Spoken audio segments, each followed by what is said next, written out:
My name is Nigel. I am the singer and songwriter of the Plymouth UK-based indie funk band The Curve, and this is my podcast, Songs Nobody Asked Me For. And let's get it out of the way straight away. I have had a pretty severe haircut. I didn't mean to, but I'm very tired at the moment, and I went into town, and there's a barber's in Launceston. It's called the Mad American Barber, and it's great. I like going there. And they were really, really busy. It's Saturday morning, and so I thought there's a Turkish barber's across the road I've used before, and I just thought I'd go there. And guy was cutting my hair, and I think he was new, and he didn't really speak a lot of English.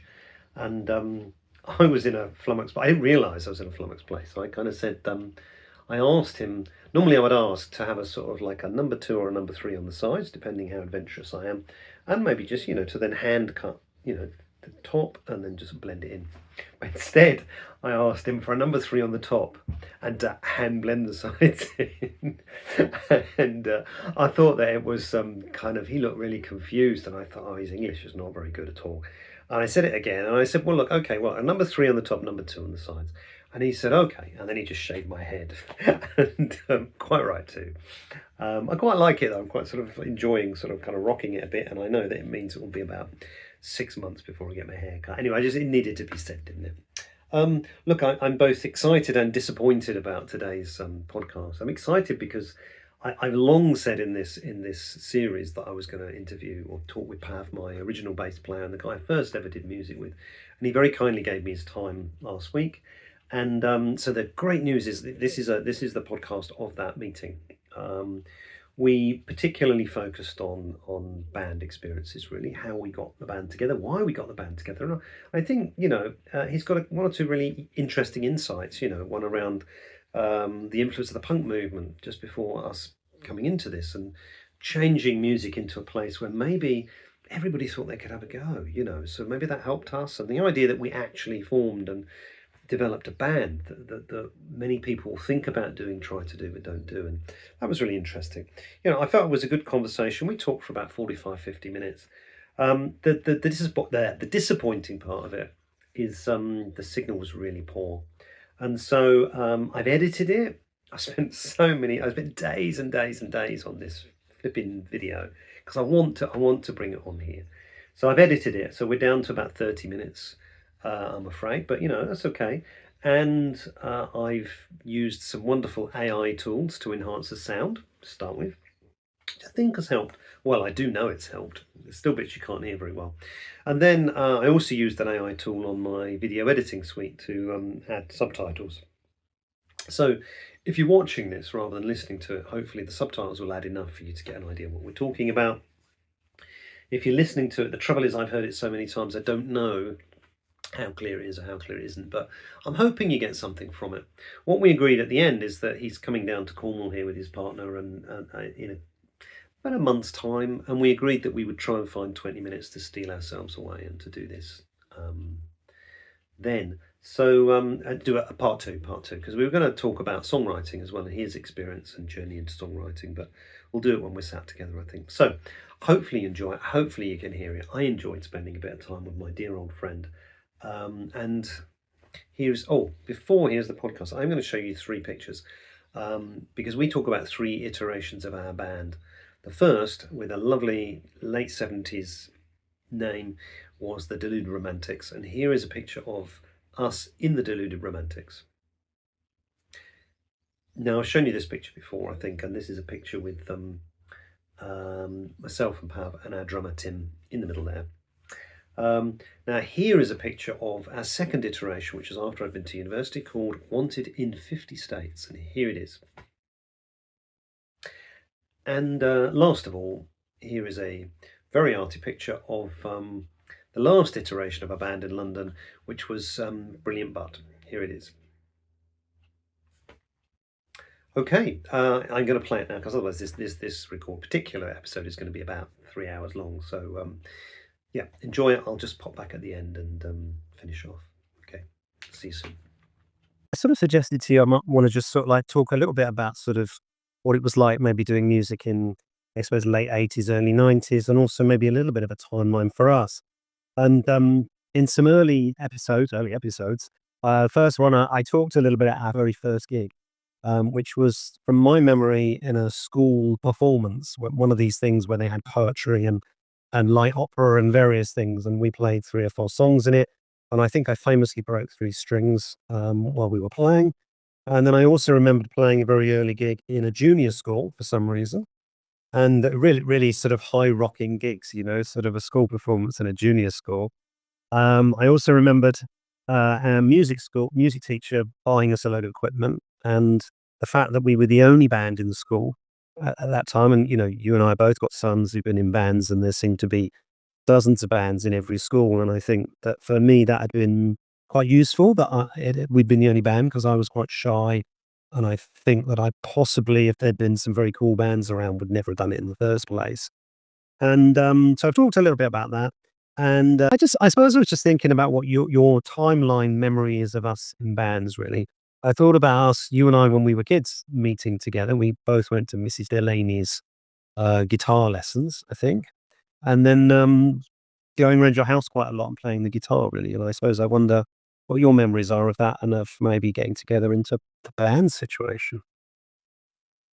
Yeah, well, you're definitely in terms of the earliest, memory, then in terms of the guitar rhythms did lay me, I think that is definitely uh, the first time I properly played, the guitar. But in terms of the band, I mean, obviously the trigger for it, I think from what I can remember, I think you're right in terms of the first 2 sort of gigs.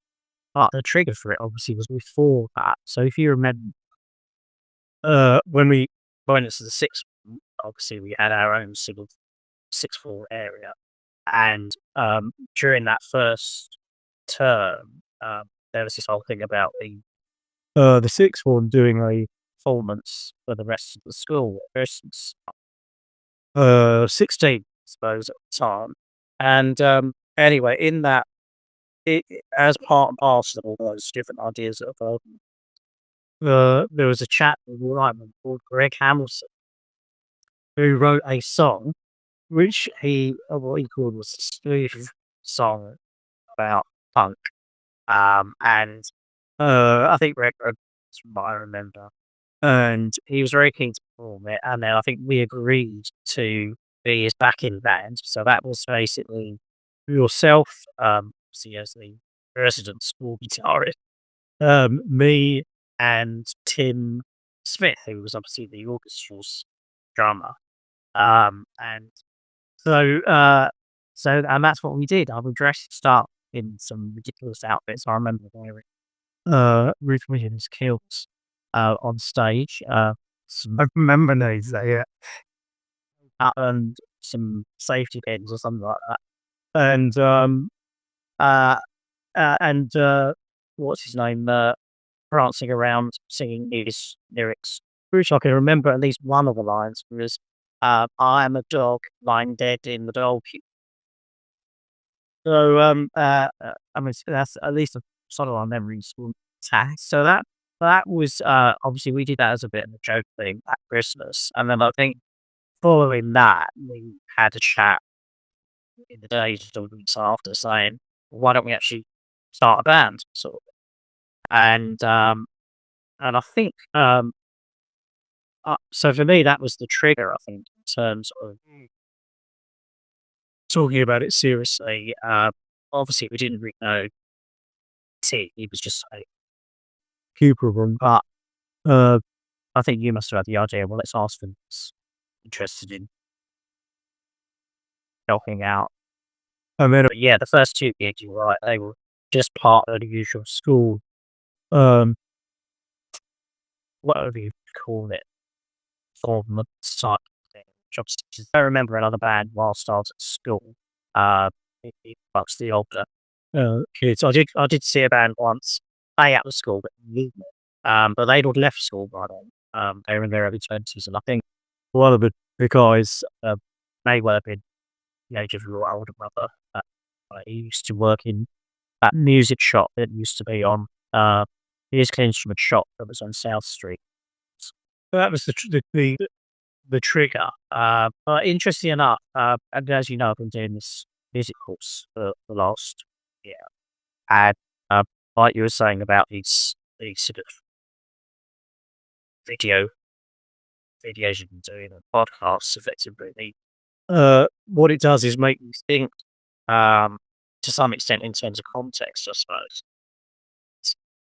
One of the things I was looking at recently was the other days of UK punk in sort of 76 to 78 years. And obviously one of the impacts of punk was to sort of the message was anybody could do it, pick up a guitar band, and obviously millions of people did that. And there was lots of bands, lots of one hit wonders, and some bands that became established. There was all that sort of thing, but it did demystify the whole thing. And even though we were after sense, um, I think somewhere in the back of my mind, it probably played a part in terms of all these other people. So I can't win. And I don't think individually I would have thought that. So when I got my electric guitar, I was about 14, and as you say, we used to come around sometimes and play together.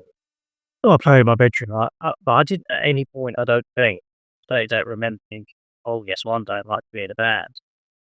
But it's just happy to be able to do something very different. I had played the piano for a number of years before then, not very well, and struggled with sort of lessons and the formality of it all. So to do something where I was sort of free just to do what I wanted, was quite invigorating.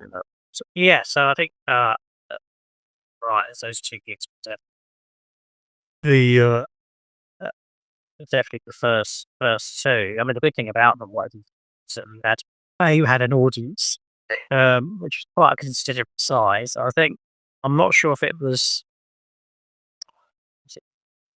probably not the first performance, maybe certainly one at the junior school, certainly one after that. I remember playing in the school hall, and the whole place was packed, and it's probably one of our later efforts. So yeah, our biggest audience then, even though it was primarily people's parents, as opposed. Yes, and then the other one I remember is, which I remember with fondness, is we had in the sixth form, we had like a toga party. And I got a couple of photographs, not of us in the band, but of people dancing. And a lovely picture of the late Peter Cropsey in his Roman centurion costume he'd made, pogoing around. And I remember that gig very warmly because, of course, we had a loaded audience of kind of our friends and people around, really. We shifted drummers as well towards the end. Do you remember that there was a guy called Ben, not Ben number two, our friend, but another Ben that came. He was like a rock drummer. I don't even know where we found him, but he came along towards the end of the time in the sixth form. Yeah, so he Ben White was his name. WYAE, I think. And the reason we ended up with him is because Ben couldn't make our other Ben Honey, couldn't make the gig that we had. So yeah, we had a number of persons with him, which was obviously a bit of a revelation. So he keep time. Up. I had to stand watching Tim often and just keep on my eye on him because, bless him, he just would drift off. And, it was very difficult trying to sing a song. Be slightly sideways onto the drummer whilst kind of sort of just keeping his eye contact so that you could sort of keep him focused, really. So, yes, he was a novelty Ben, wasn't he? But I actually ever played a gig with him. I think we practiced a lot, but we never actually did the gig. I think we were going to do some sort of end of school, didn't we? We were leaving the sixth form and do something in the hall ourselves, and I think we just didn't do it. That's my name, right? And then obviously we both went off to university, and so that band was called Brilliant Band. No, it didn't. It was called the Deluded Romantics. Beg your pardon. A great name of the time, really. And then we went our separate ways to university. You went up to Liverpool. I went to Plymouth. You had another band there, I think, called the Temperamental Chefs. Was that the name of them? Yeah. Yeah. A couple of bands as they sort of morphed from one to another in a sense. But yes, the Temperamental Chefs was my attempt. First year was a bit of a write-off. Trying to push a band. I managed to get one person responded to an ad notes. Um, oh, all that, and I went to see her, and she played me this demo, which I thought was actually not very good, but I was too embarrassed and polite to say anything. And then the Temperamental Chefs ended up forming the following year with some older students. And I then found Paula years later and said, "Are you still interested?" She agreed to be a singer, which was a bit of a double-edged sword. Morphed into something else. So James, the drummer, um, carried on with this. So yeah, the rest of the lineup sort of disappeared. That's when I switched to bass. Yeah, and then that lasted uh, through my college years. There were sort of two or three different versions of the same band, or I often use same set. And you became a bit of a legend in that period. When I remember coming to visit you one time, it was very exciting for me. Yes, I can't remember. It might have been. I think you might. There was a guy called Paul. Who was actually a local lad. He was at the student at the art centre. So we did have quite a lot of interaction with the Southport Art College. A lot of students used to go to the same gigs as students from college. And he was one of, and he played guitar as well. I did remember jamming with him a few times, so never actually in the band. And he heard our demo tape did in Bradford, that first recording. And he loved it, raving on about it. I think it was just the fact that, I mean, obviously, as you say, there are hundreds of people in their bedrooms playing, and it never takes them further than that. And even if they do have rehearsals with friends or jams, or they will go horribly wrong, or they never really get it. So the fact that we managed to get a recording and people were in time and hear the instruments and singing was quite a big thing for him. Um, uh, so, um, so obviously I told her about himself, and I think when you came up that time, like a minor celebrity in his eyes. So I think you did a cover of one of our songs, didn't you? Which was one of my songs, like one of the songs I'd written. I can't remember which one it was, but I remember him. Yeah, he was very pleased to see me, and yes, no, he loved the demo tape, and then obviously we did. and I was always very jealous because. Sorry, go on. No, I said I can't remember exactly the some of the songs I'd written at the time, which I just written on by ad hoc thing, and then I think we may have done an old song. It was a bit us sort of cover versions, but yes, that's the college. I was very jealous because I didn't find anybody to play with in Plymouth the whole time I was there. But I was still writing, and I always remember then if I shift us into, like, I guess it would have been 5 years because I stayed in Plymouth for about a year and a half after uni. And I remember having I was thinking about it this morning because I was quite surprised at how many songs we actually. I wrote a list of songs of ours I could remember, and so far I'm up to 15, which is quite a lot really for young people who were only together for relatively short periods of time. But I remember having written at that time "Grains of Sand" and a song called "Under the Hammer," which was quite a kind of fast and upbeat. And I remember bringing those songs to you in your flat in Crouch End. I remember coming back to London, coming to see you. It's a really clear memory of mine. And when we'd been in the band in London before, I mean, in school, we both played guitar and we played around with these songs. And I always remember that first time we played together and thinking, wow, these sound like proper songs. We sound like a proper band. It was only the two of us, but the bass line and the little bit of edgy guitar, and I was really chuffed with what we did with them. And then I think that's when we got sort of Ben back with us, and Wanted in 50 States, as I think we were called there, emerged for a period of time. Yeah, which is a bit of a blurry time for me because I always think of the last, with Brian and Brilliant Butt and the walk he had there. But yeah, Wanted in 50 States, quite a significant time because Ben was always great at, I mean, he got me my first amp, and he was always, he worked in the Ilford Palais. He knew how to fix our stuff. He kind of was like a bit of a wheeler and dealer and a sort of fixer of things, really. But yeah, but I remember that first getting together with you when I came back to London, really. Yes, that must have been as you say, it must have been enough for us to think, got something here, and let's carry on. And I think also, I remember, see, you stayed over in Denmark after you finished college, and the fact that you took the decision to come back to London, or to come to London, um, uh, sounded felt that there's potentially something there. Obviously, that's quite a big thing to do. Quite a brave thing. But I think also, like you say, if it hadn't felt right, then you know, Right. Yeah. I think, yeah. I mean, I think the other thing in terms of the band, in terms of Ben, I've known Ben since I moved to Harold Woods. He lived down Yeah, he lived just down the road from you, didn't he? the only other, well, many other kids my age down that road. Seen them. I think having that close knit, um, that relationship, in terms of long term thing. We've been to primary school together, and that obviously felt very natural. I've had a few occasions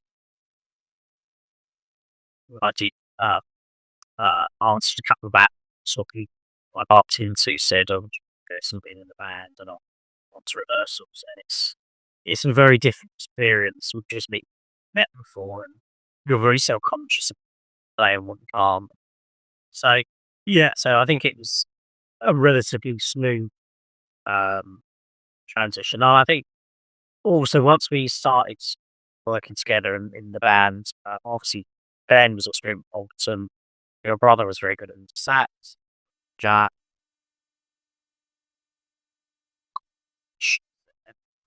obviously playing with as a group, playing with other musicians, improves can only improve the performance, and you have to sort of take yourself out of I'm not in the bedroom.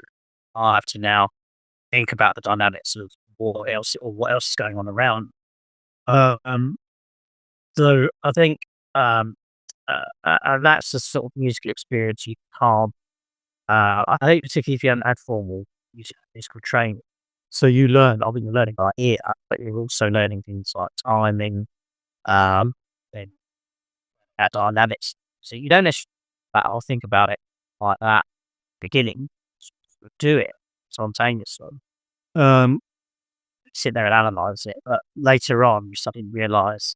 And I remember once you saying, um, it's probably quite close to the time that we stopped playing, sort of reached a level where we thought a level of competence anyway, where we thought, we are pretty um, consistent in our performance.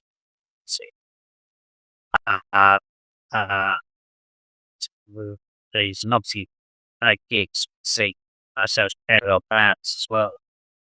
And I do think we felt can't hold our own that area.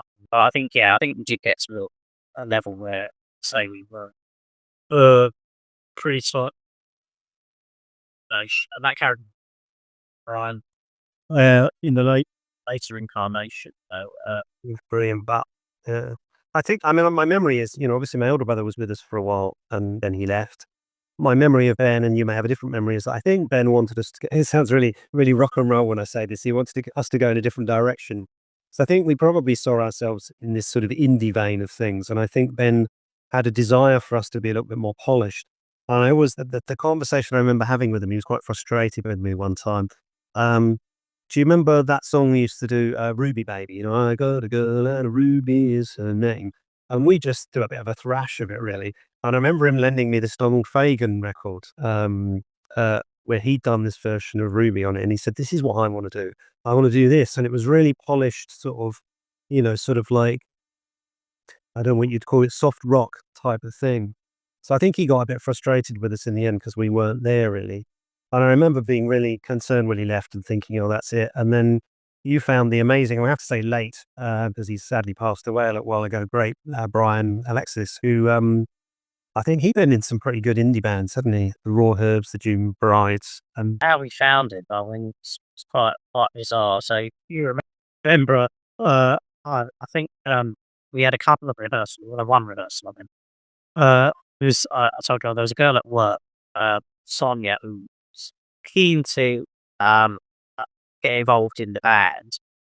She must have heard our demo, and so we sort of auditioned her as a keyboard, tried to audition as a keyboard player. She could sing as well, but after one rehearsal, I think she was just too nervous and felt sort of participate. But it was her who told me about a cousin of hers who played drums, and that was Brian. So Brian came in, and then he was, despite his sort of shy reservedness, couldn't help name dropping, amongst others, Bobby Gillespie, who obviously ended up trying to Scream, and the Juices and Mary Chain, and the Raw Herbs, who I had heard of.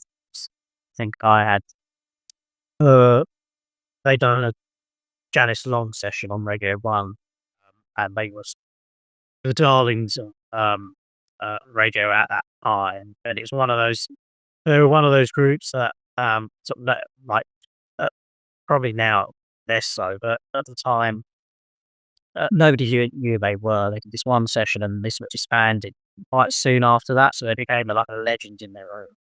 There are some lines on that. Plus, there's also on record a band which my friend Carol really likes, um, who were called the June Brides, and the opening track on their album, you can hear the singer shouting something, mentioning Brian's name before the track starts.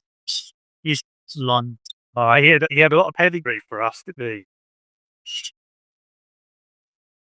They obviously weren't us to round from Yeah.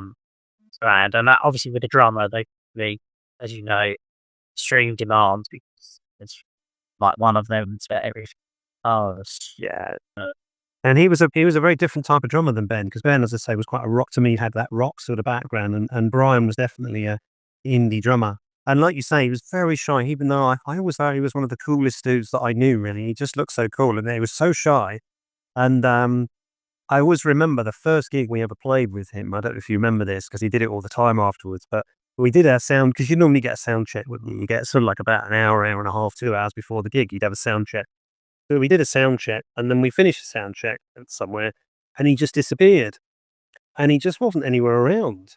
And we were just getting about sort of 20 minutes before we were due to play, and just thinking, "Where's he gone?" And he came back, and he was pissed out of his face. And I remember just you may, as I say, you may or may not remember. I remember thinking, "What are we going to do?" But he played a blinder, and I think and he always did it, and I think he needed to have a lot of alcohol in him because he was such a shy guy to play. So he'd have a skinful and then he'd play a great gig.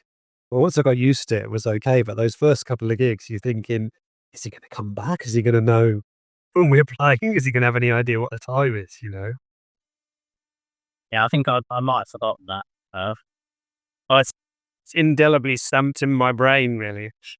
But he was great. I mean, he was a Uh, great drummer, wasn't he? And yeah. yes, he was. Yeah, no, he had a very different feel to Ben. Ben was so interesting. Enough, Ben was very good also at doing almost any style of drumming. So he could quite easily switch to like samba styles to those. Because he had less. He was interested more because I think after we stopped playing, he played in quite a few covers bands. Bands at least played the old standard Stoke. Basically, tribute bands every Friday night. He used to play in a couple of those. And I remember that the difference between the two as well was when we went to do some recordings, and it's a different world, isn't it? We had to, maybe I got another podcast I need to do about this, but we'd have to save up for the recordings, and then you'd go in and you'd do it all on, 16 track recorder or whatever, and you get a little cassette at the end and nowhere to distribute it at all.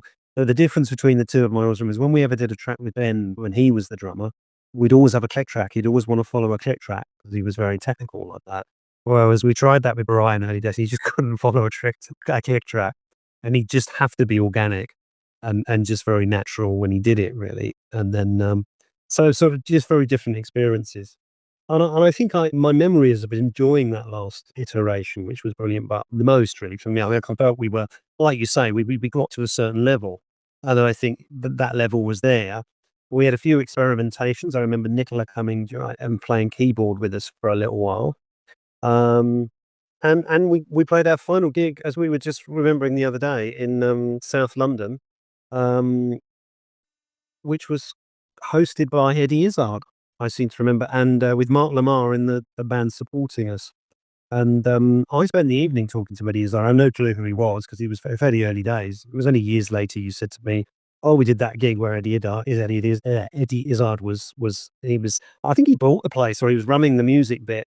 And I was chatting to him for the evening about different stream music and comedy, and he was doing all the introductions of all the bands, and this as he does that really sort of bizarre sort of train of thought sort of speaking. But Yeah. Him and another there were 2 guys from the, comedy circuit, who were running this night at that particular pub in Buck, and, yeah, and I think, again, I presume they knew Mark Lamar would be part of that crowd. it's like a skiffle band, wasn't it? That's what I remember. And he was kind of Yeah, hip R&B, bluesy sort of band, you know. So, yeah, there was people like him and, um, there was a few sort of London-based characters who were, into that sort of, rhythm and blues, like 1950s, um, and a lot of more obscure sort of soul stuff from that, sort of period. And they used to have club nights in London. I guess the other thing that I remember as being particularly different at that time was, I played gigs in Plymouth here a lot, and was that whole pay to play thing that used to be up in London. So, the ones that particularly stick in my mind were playing the Powerhouse and the Rock Garden, which were quite big places for us. And I think it was the Rock Garden we played twice. And you had to pay them a certain amount, like 50 quid or something, which for us was a lot of money, whatever it was. And then they give you tickets to sell. And if you could, and on the ticket, it would always say, plus, and then it would leave it blank for the band, which you never felt like, because you just wanted to get people there. You didn't really feel you could ever charge anybody because they were already paying to get into the place in the first place. And it was all about money. And I remember we played 2 gigs there. And the first one, we got quite a lot of people there, probably one of the most amount of people we got to a gig. And I spoke to the guy a couple of days later on the phone. He said, "Oh, I heard it was a great gig. It's fantastic." And we've been okay, we've been all right, but we haven't been that brilliant. And it gave us another gig because of it. And the second gig, we still got quite a few people there, but nowhere near as many. And we played a blinder. I remember it was one of our best gigs we played. And I ring him up a couple of days later and he says to me, "Oh, I hear it didn't go very well." It's kind of, and so didn't offer us back again. And it was just literally all they were interested in was how many people were there, really. And nothing to do with the music. Whereas, at least, although it's hard to get gigs down here, the very first gig I ever played in Plymouth, a little sort of mate two band I had, I went to see the guy at the pub and I had a demo tape and I was expecting to do the hard sell and to be asked to pay. And I went there and I said, "Oh, I'm looking to do a gig with you." And he said, "Yeah, okay, I'll go and get the diary." And when he came back for the diary, I said, "Well, do you not want to hear anything? Would you?" "Oh, no, we'll just give you a try." And so we played this gig. I was supporting, do you remember Arthur Brown, Crazy World of Arthur Brown? Yeah. He had a track called Fire. Well, I supported him. And he must have been getting on a bit then, but he did that track. He didn't set fire to his head or anything, which is what he used to do. But I was just so surprised that I could so easily get a gig because in London it had been really hard for us to get gigs. And as I say, very often you're then having to pay a little bit of money to play them, really. Well, I did it's someone who's a musician not that long ago, and he was saying that they are the band is current is getting paid, but they are being paid to play lots of covers. That is very much the way of the world. Eat for quite a few hours. It's very hard. I mean, you're segueing nicely into our second part of this. I think what I'm going to suggest, because the signal is not great, I'm going to have a listen to it afterwards. But we're meeting in a couple of months' time, aren't we? You're coming down to. Oh, looking forward to seeing you and spending time with you. And maybe we could steal 20 minutes when you're there so that we could sit down together and because I'd like to talk to you a little bit about original music and songwriting and which, as I say, you've nicely segued into really because yeah, covers are everywhere. Covers rule the world these days, and probably did then, but they very much now. So, Yeah. yeah. Um, Thank you for talking to me. I kind of really appreciate your time, and I could talk a lot more because I'm really interested. I'm aware I've got to kind of end the conversation, really, but yeah, I've really enjoyed it, and thank you for your time, really. No problem. Okay, there you go. I hope you were able to sort of pick up the sort of nuance and sense of all of that. Really enjoyed chatting to Pavan. Yeah, I've got a couple of other people I'm now beginning to think I might try and get in touch with people I know to see whether they might be open to this. But I'm going to have to make sure that they've got a super good connection if we're going to do a Zoom call. Yeah, the music at the beginning and the end of this is going to be one of our tracks from Brilliant Butt. And I haven't done all of the editing of all this yet, so I don't know which it's going to be, but I'm going to put one on. And we also chatted about the idea of possibly me putting that material out on Spotify. So again, if I've got people following this now, do let me know if you'd be interested in that, because I'm quite happy to put that really sort of indie, 1980s, 90s indie vibe stuff on. I'd love to set that up there, but I might just do it anyway because I want to. Right. I will see you again soon. Take care.